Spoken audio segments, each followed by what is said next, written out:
Thank you for welcoming Brook West Africa into your world. This short video is about telling you our story. Brook West Africa office is based in Dakar, the capital of Senegal. In November 2016, we moved into our new premises, spacious and conducive for a communicative and innovative working style. Of course, it came with its own logistical, administrative and IT challenges. Great people from various walks of life make up Brook West Africa staff. Brilliant, passionate, and always striving for excellence. Rubbing shoulders with my colleagues is always an opportunity to learn and to be challenged. It's not been all rosy, and we don't have a bed of feathers in the office and much less in the field. Our program has its own challenges, big changes, and success. Why not remain seated as our regional representative and program manager take you through the meanders, the peak and troughs of our program. Brook West Africa program covers currently 2 countries, Senegal and Burkina Faso, around 2 million working equids. In Senegal we have 50% horses and donkeys, but in Burkina it's more 3% horses and the rest is donkeys. So the working equines are mainly located in rural areas and used for agricultural or pastoral activities, plowing, transport of crops to households and markets, transport of water, transport of people by carts, mainly the migration.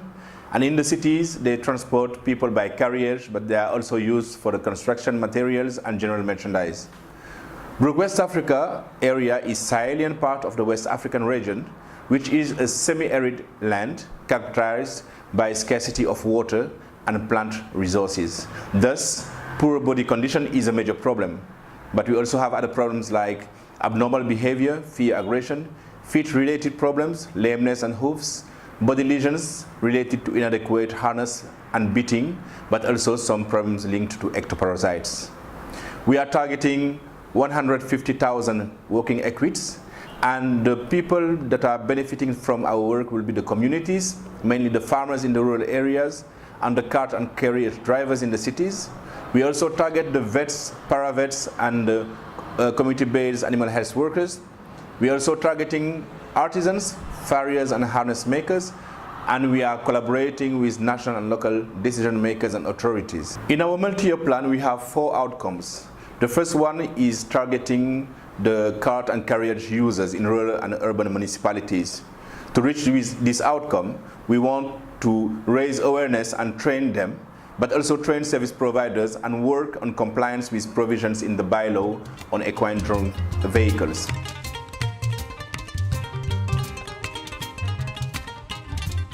For outcome 1, the main achievements are the following.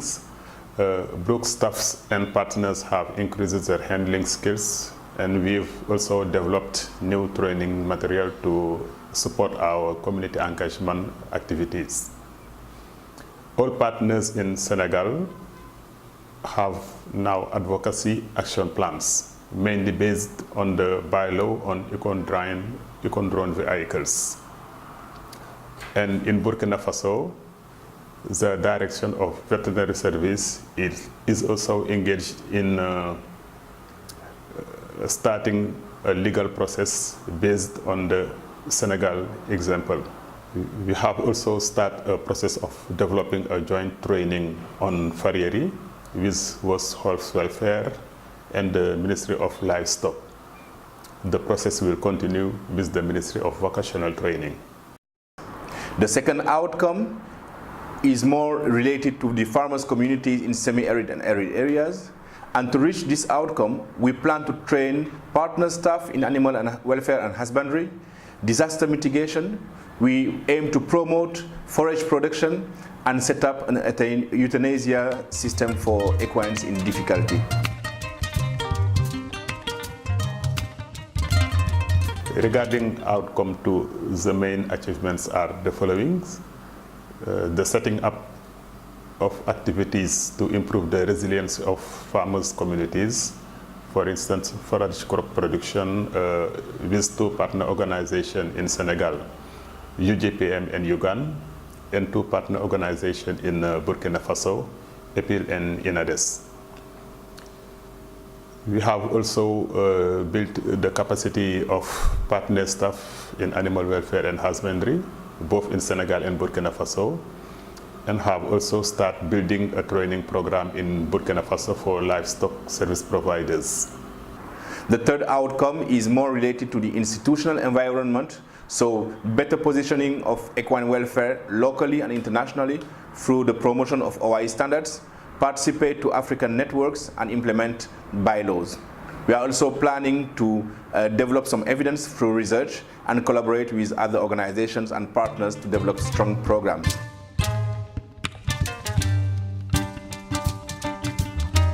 With regard to outcome 3, we have the following main achievements. The trailer and video sketches on the bylaw are now broadcasted throughout the country. We have launched successfully the research on economic contribution of equids. We are also engaged in regional advocacy.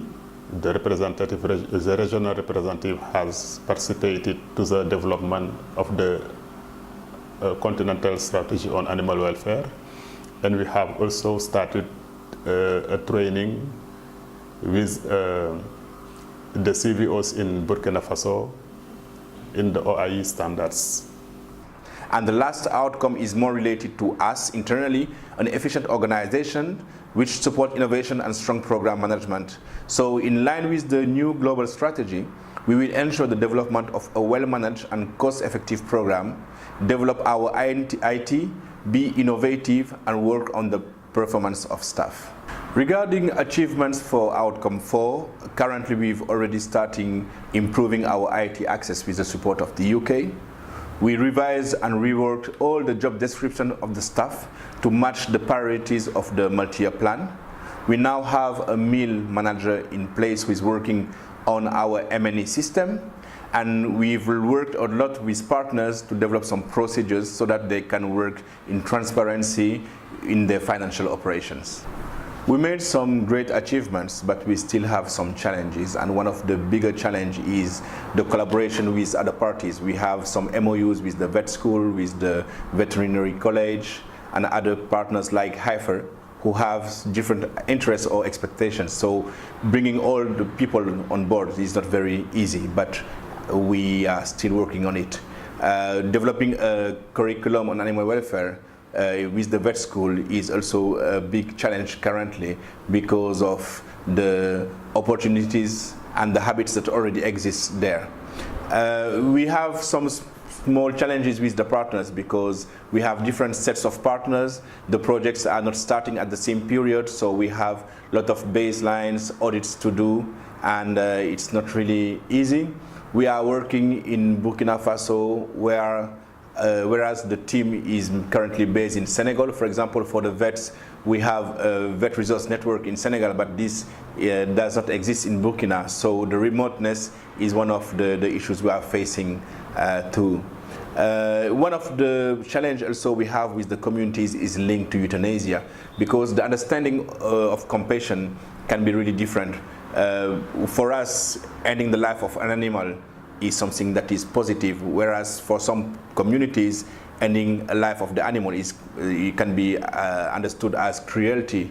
And some other partners will say, why do we have to pay, for example, to have an animal killed? So these are the challenges we are facing, but with our community engagement work, with our collaboration with the vet services, we are making some good progresses.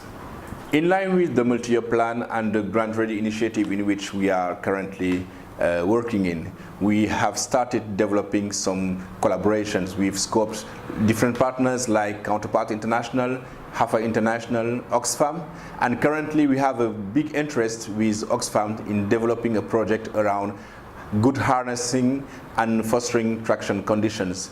HIFER is currently having a project in the Ferlo, the northern area of Senegal, where the animals are used mainly for the migration, but also for the transportation of people and goods, and also transportation of water from the water points to the villages, and those animals suffer a lot because of the workload, but also because of the bad harnesses that are used. So we are really looking forward to developing a big project around good harness and development of good carts to improve the traction conditions.